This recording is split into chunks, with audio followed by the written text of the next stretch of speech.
He leído a algunos extranjeros hablando de lo barata que resulta la electricidad en China. Nos enseñan sus facturas y la sensación es que sí, que es económica. Me ha pasado con un oyente del podcast que vivió casi toda su vida en Canadá y que se sorprende de lo barata que es la electricidad en China. Hemos estado comentando el tema y de ahí ha surgido una investigación. Hemos estado recabando datos que nos han llevado finalmente a este episodio. ¿Por qué me ha interesado el tema? Porque de esa premisa, la de que la electricidad es económica en China, saltamos rápidamente a un sistema público de gestión de la energía es sí o sí imprescindible en el mundo neoliberal en el que vivimos. Sistemas neoliberales como el de España, claro, donde el 70% de la factura de la luz la decide directamente el gobierno y el otro 30%, en lo único en lo que pueden actuar las eléctricas, que dicho sea de paso están oligopolizadas y no me generan ninguna simpatía. En cualquier caso, el otro 30% hablamos de un sector extremadamente intervenido por las regulaciones. Suelo decir que ese gobierno o esas ideas intervencionistas que controlan el 70% de la factura y regulan el otro 30%, ya les está bien que se quede así la cosa para poderles seguir echando la culpa de las ineficiencias al capitalismo, los empresarios o los ricos. El día que controlen el 100% no tendrán excusa. En cualquier caso, el argumento cuela, se non è vero ben trovato, y de la misma manera que creemos que vivimos en un mundo neoliberal, creemos que en China la electricidad es barata. Para los que somos algo más escépticos y nos gusta rascar un poquito y ver si las cosas son tan simples como aparecen o nos estamos perdiendo la mitad de la película, nos hemos puesto a investigar para poder corroborar si esto es así, si la electricidad en China es barata o podría ser una simple percepción. Para empezar, decir que el ser humano funciona por comparativas, es decir, nuestro cerebro es extremadamente relativista. Es como aquel chiste de dos estadísticos que se encuentran y le dice uno al otro: «Oye, ¿cómo está tu mujer?» Y el otro responde: «¿Comparado con qué?»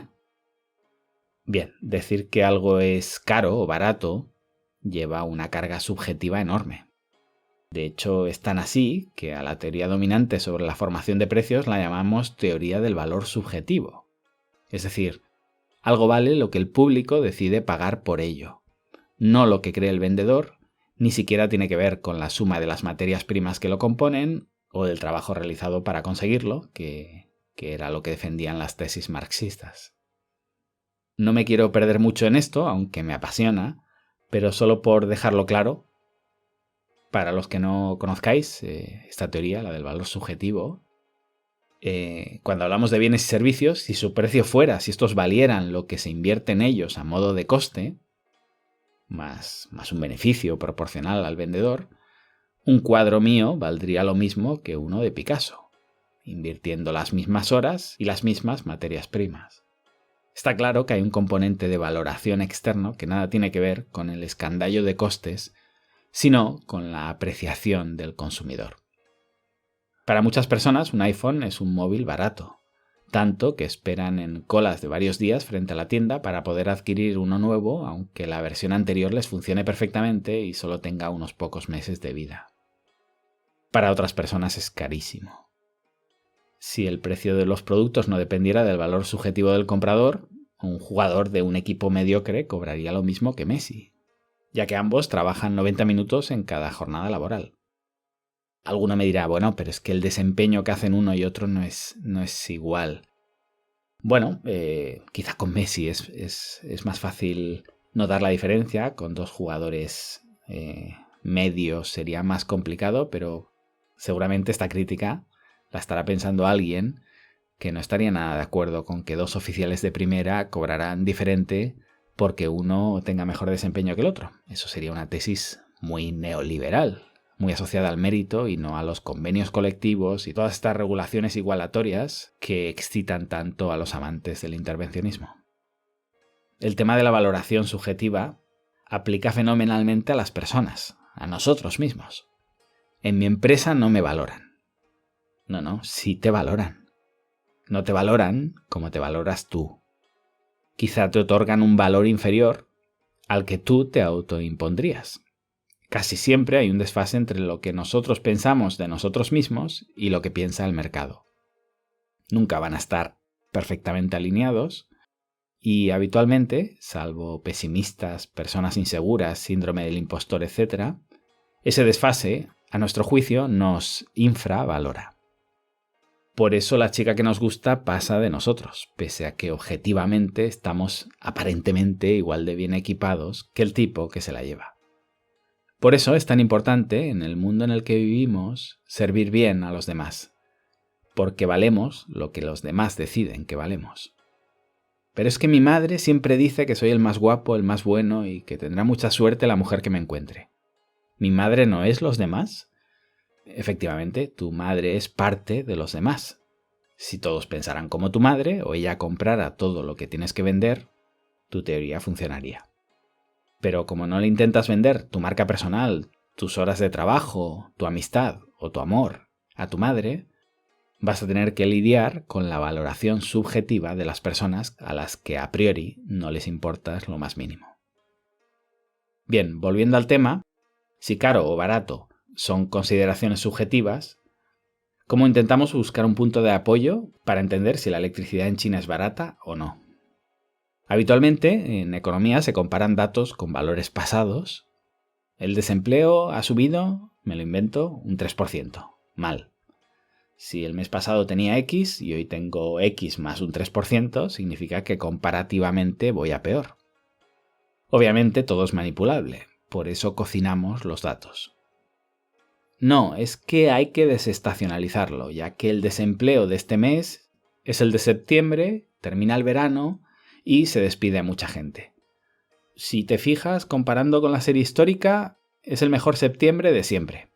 Bien, seguimos comparando con el pasado, simplemente afinamos más para que la comparativa sea más certera. Otro punto de apoyo para poder adjetivar de manera objetiva sería compararnos con otros individuos, colectivos, instituciones, etc. A España llegan tantos turistas, a Francia llegan tantos otros, a Alemania, a Portugal, etc. En España llegan muchos. ¿Eso es una consideración subjetiva? Sí, pero está basada en unos datos que comparativamente sitúan a España entre los países que más turistas reciben en el mundo.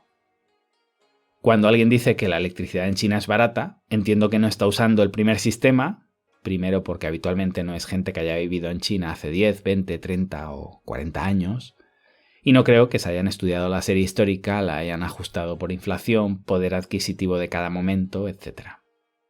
No, esto solo lo haría un loco con un podcast.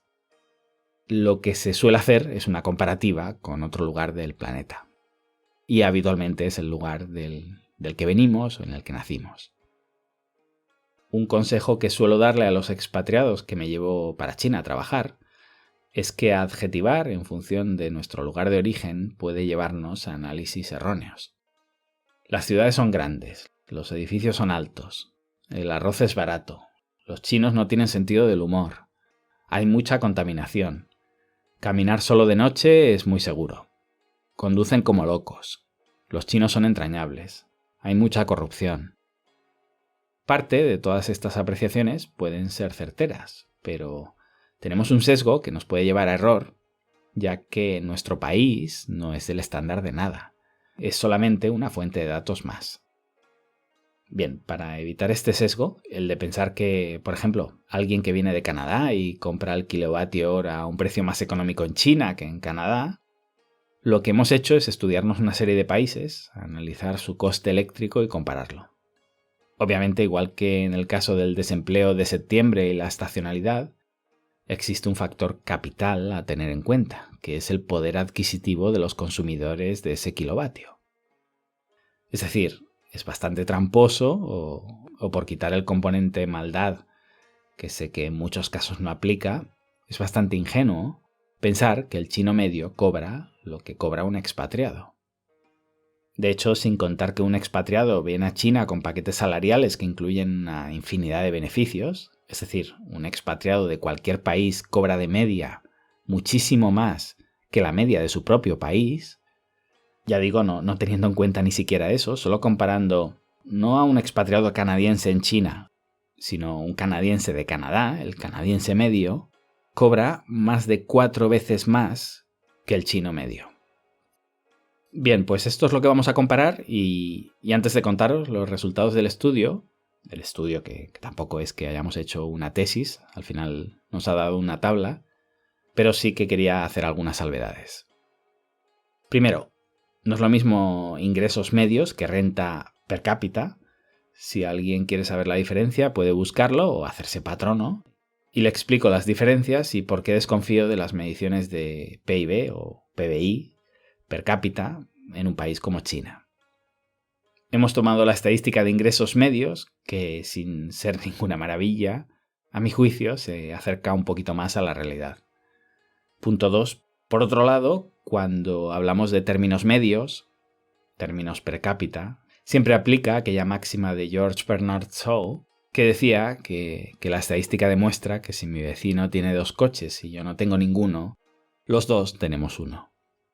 Bien, son medias. Para poder llegar a un mínimo consenso, tenemos que aceptar trabajar con subóptimos. Tercer punto, unido con toda la anterior, generalizar sobre China siendo un país de 1.400 millones, pues ya sabéis, no puede traer nada bueno. Esto ha empezado con la frase de la electricidad en China es barata, una generalización en toda regla. Evidentemente, los costes de vida y los salarios en una ciudad como Shanghái, por cierto, recientemente nombrada la ciudad más cara del mundo, ya por fin, no tienen nada que ver con los que tiene una familia en una aldea en la provincia de Sichuan. Es un continente, nos equivocaremos siempre. Imaginad que alguien dijera el desempleo es bajo en Europa, cuando incluso en diferentes partes de España es muy desigual. Ahora pensad que China son 3 Europas. En fin, de nuevo, para poder debatir vamos a tener que hacer algunas concesiones. Otro disclaimer, cuidado porque el precio de la electricidad no es un precio medio. En muchos países hay una gran variedad de precios para empresas, familia, etc. Hablamos de familias. Es medio sí, si en el país había diferentes precios de electricidad para familias. Quinto punto, hemos necesitado buscar información equitativa. Y al final, para evitar la comparativa China-Canadá, hemos recabado información de 15 países. Creo que es una muestra suficientemente significativa. No fueron elegidos previamente, son países en los que aleatoriamente hemos conseguido la misma información, que es básicamente precio de electricidad en un mismo mes de un mismo año y el dato de ingresos medios. Si alguien piensa que hay cherry picking, le invito a hacer una investigación mayor.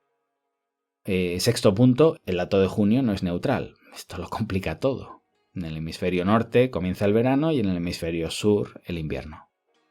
Y esto ni siquiera es concluyente para sacar un patrón. Que empiece el invierno significa que la electricidad está más cara o está más barata.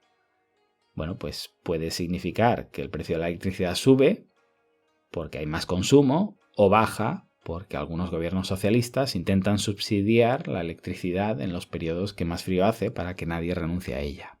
Es decir, sabiendo que el dato del mes puede contaminar la muestra, hay que hacer una investigación muchísimo mayor para saber si la contamina por encima o por debajo. Punto 7, un dato no menor. En junio de 2020 estábamos en plena pandemia, que lo puede cambiar todo. Y a la vez, la pandemia no ha llegado a todos por igual. Es un año muy especial que altera muchas estadísticas. Podría ser que un país, por ejemplo, estoy pensando en los países del hemisferio sur, no les hubiera llegado todavía o estuvieran justo entrando en la primera ola, mientras que países como China o España pues ya llevaban muchos más meses lidiando con el virus. Esto puede afectar a todos los precios, toda la economía. Bien, tampoco se ha tenido en cuenta. Punto 8, podríamos poner en duda también el tipo de cambio que hemos utilizado, el tipo de cambio a dólar, para poder unificar toda esta información. En definitiva, lo que intento explicar es que hay 1000 variables con las que poner en duda este trabajo. Os las cuento para ahorrarle el esfuerzo a los críticos, porque yo mismo, cuando elaboro un argumento, intento falsarlo, buscarle todas las grietas y pensar, si alguien defendiera esto y yo tuviera que ir a un debate a ponerlo en duda, ¿por dónde atacaría? Es decir, este episodio no trata de ser científico, trata de ser honesto, Y como veis, casi invierto más tiempo en resaltar las lagunas que pueden dar pie a datos erróneos que los aciertos. Pero bueno, quería dejarlo claro para que nadie se pueda sentir engañado. ¿Os imagináis en los debates estos que hoy en día vemos sobre políticos que alguien diera un dato y se pasara 5 minutos diciendo todas las lagunas que tiene ese dato y todo lo manipulable que sería ese dato si él fuera un manipulador? Imposible, ¿verdad? En la política actual. Bueno, pues eso intento. Bien, vamos con las conclusiones. ¿Qué dice el informe o la tabla resultante de él? Que de 15 países en consideración, China se situaría en la 10ª posición. Es decir, comparando los ingresos medios de los ciudadanos de 15 países y el coste de la electricidad, de esos países hay 9 en los que el acceso a la electricidad implica un gasto menor que el de China y hay 5 en los que implica un gasto mayor. Recargo tanto la frase porque, recordad, no estamos dando el precio de la electricidad en sí. Esto daría pie a otra estadística y ahí sí el precio de la electricidad de China sería más barato que el de Canadá. Lo que estamos intentando entender es, con los ingresos medios de un ciudadano chino, cuál es el esfuerzo para pagar ese coste de la electricidad. Claro, aparte de todas las salvedades que he hecho antes, podríamos seguir, ya que el país que ofrece la electricidad más barata respecto a los ingresos es Argentina, que tiene las tarifas pisadas por el gobierno y probablemente este año, después de las elecciones, claro, ya sabéis cómo funciona la democracia, dejen de subsidiarlas y todo cambie. A junio de 2020 pues seguían siendo muy baratas. Ellos tienen una palabra maravillosa para esto, le llaman sinceramiento de los precios, el fabuloso mundo de la semántica. Es decir, ahora mismo tienen unos precios completamente fuera de la realidad. Pero bueno, como en este caso, en este estudio, no nos dedicamos a juzgar la labor de los gobiernos, sino efectivamente a comparar los ingresos de las personas con su gasto en electricidad, pues sí, Argentina tendría la electricidad más accesible del mundo. Después de Argentina tenemos justamente a Canadá, segundo país en este ranking de 15. Después vendría Australia, Dinamarca, Francia, Rusia, Reino Unido, Japón, España, China. España también tiene la electricidad más barata que China ajustando por ingresos medios. Y tras China, países que ofrecen un precio relativamente peor quedarían Alemania, Brasil, Sudáfrica, Nigeria e India. Fijaos qué vagón de cola se nos ha quedado. Descontando Alemania, que es el país con el kilovatio más caro, descontando Alemania, lo que se deduce es que los precios baratos de kilovatio no significan nada si tu población no puede pagarlos. O, sin irnos tan al extremo, si es muy costoso para tu población pagarlos. ¿Qué más podríamos decir al respecto? A favor y en contra, intentando ser lo más justos posibles. A favor de China tenemos la capacidad de compra del ciudadano chino. Se podría profundizar y llegar a argumentar si para un chino es menos costoso dedicar todo ese porcentaje de su renta al pago de la electricidad, ya que el resto de productos de su canasta básica son proporcionalmente más baratos que la media del planeta. Es decir, si en lugar del ingreso promedio hubiéramos utilizado PIB per cápita ajustado por paridad de compra, el gasto en electricidad no variaría, pero sí lo haría el sobrante de la renta disponible. En fin, complicaríamos mucho la investigación, sería más científica, sería más justa, no lo hemos hecho. En contra de China, ¿qué podríamos decir? Pues que se debería exigir mucho más a un país con 1.400 millones de personas con unos servicios en régimen de monopolio. No sería correcto tampoco decir monopolio, pero bueno, nos entendemos, en manos del Estado. La economía de escala debería servir para mejorar esto. Si además tu público no tiene plan B, porque no hay opciones en ese oligopolio prefijado, resulta difícil no ofrecer los mejores precios del planeta. Dicho de otra manera, no es de recibo que haya países que ofrezcan la electricidad 2, 3, 4 y hasta 10 veces más barata que China. Repito, siempre ajustando por ingreso promedio, teniendo en cuenta que China es 32 veces más grande que Argentina, 37 veces más grande que Canadá o 241 veces más grande que Dinamarca. En defensa de China también podríamos decir que el tamaño podría ser un factor negativo. Hace 40 años quizá, hoy no. Y si nos fijamos en India, que quizá esté 20-30 años por detrás de China, no parece que la pobreza a nivel infraestructuras te obliga a ofrecer precios más altos. En cualquier caso, hoy en día las infraestructuras de China no tienen parangón a nivel mundial. Y si alguien se agarrara a esto para decir, bueno, es que quizá en el precio que los chinos pagan por la electricidad está internalizada esta inversión brutal que se ha hecho para modernizar el modelo eléctrico chino, su transición a renovables, etc. Fantástico, 100% de acuerdo. Pero ojo, entonces la discusión sería otra. Sería, teniendo en cuenta que China solo lleva 40 años abierta al comercio, al capitalismo, y el gobierno solo lleva 40 años pudiendo recaudar de la actividad privada y por tanto esos servicios públicos con una dotación económica decente son relativamente nuevos, y de hecho el enriquecimiento de China es relativamente nuevo y por tanto su consumo eléctrico y sobre todo su brutal gráfica de crecimiento de consumo eléctrico es relativamente nueva, ¿es aceptable el precio actual de la electricidad? Bueno, sí, puede ser aceptable. Eso ya es otra opinión subjetiva. Es decir, si ponemos en perspectiva a China, si intentamos ver la película y no solo la foto, como en tantos y tantos otros campos, solo nos va a quedar aplaudir.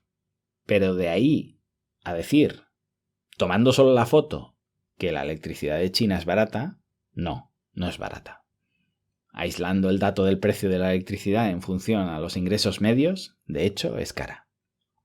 También deberíamos ser lo suficientemente rigurosos como para saber que los expatriados no somos el ciudadano medio chino ni nos parecemos, y por tanto nuestra percepción de la realidad puede estar sesgada si nos colocamos como ejemplo. Es muy difícil generalizar con China, porque digas lo que digas puedes estarte equivocando. China no es Shanghái, o no es solo Shanghái, tampoco es solo la China interior, tampoco la China interior es agrícola, hay ciudades de 8 o 10 millones de habitantes en lo que englobamos como la China interior, la China agrícola y la China pobre.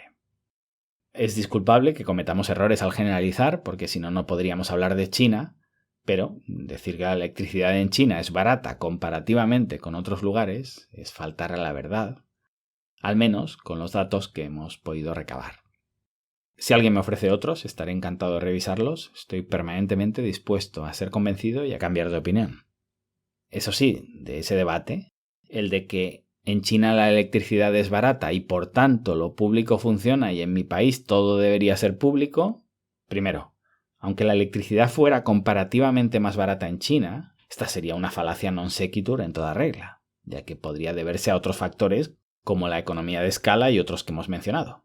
De hecho, ya digo, si aislamos únicamente el precio de la electricidad y no lo ajustamos por ingresos o alguna otra fuente que nos dé algún tipo de acercamiento a la capacidad de compra, de la misma manera que nosotros decimos el precio de la electricidad es barato en China y por tanto el comunismo es fantástico, alguien de Nigeria o de Argentina podría decir el precio de la electricidad en Nigeria o en Argentina es más barato todavía que en China, por tanto, nuestro sistema es el que mejor funciona. Como digo, una falacia non sequitur en toda regla. Pero es que, si ya de partida la premisa para esa ecuación es falsa, os podéis hacer una idea de que todo el desarrollo de esa ecuación, cuanto menos fantasiosa, es igualmente falsa. También os digo que sí tengo la esperanza de que con algunos movimientos de liberalización y competencia en el sector, las empresas ofrezcan precios cada vez más reducidos o alternativamente los ingresos chinos suban año a año como lo hacen y bueno, idealmente el precio de la electricidad no suba con la misma velocidad y el ciudadano chino pueda beneficiarse en algún momento, aunque sea únicamente por la ventaja de la economía de escala, de un acceso a la electricidad pues que al final, ajustado por ingresos, sea de los más baratos del planeta. Antes de terminar, no lo hago nunca, pero agradezco a todo mi equipo la ayuda que siempre me brindan con el podcast, porque están todos trabajando y los distraigo para poder llevar a cabo esta labor. A Álvaro, incansable, que siempre está ahí para complementarme. Y en este episodio, en esta investigación, en lo que ha sido el recabado de datos, comparativa, análisis, etc., a Esther y a Elena, a Pedro, que ha sido el motor de la investigación, a Eliana, que me ha hecho un doble check espectacular, y en general a todo el equipo. Nada más. Os dejo con un proverbio chino. Si haces planes para un año, planta arroz. Si haces planes para 10 años, planta árboles. Si haces planes para 100 años, educa al pueblo. Gracias y hasta pronto.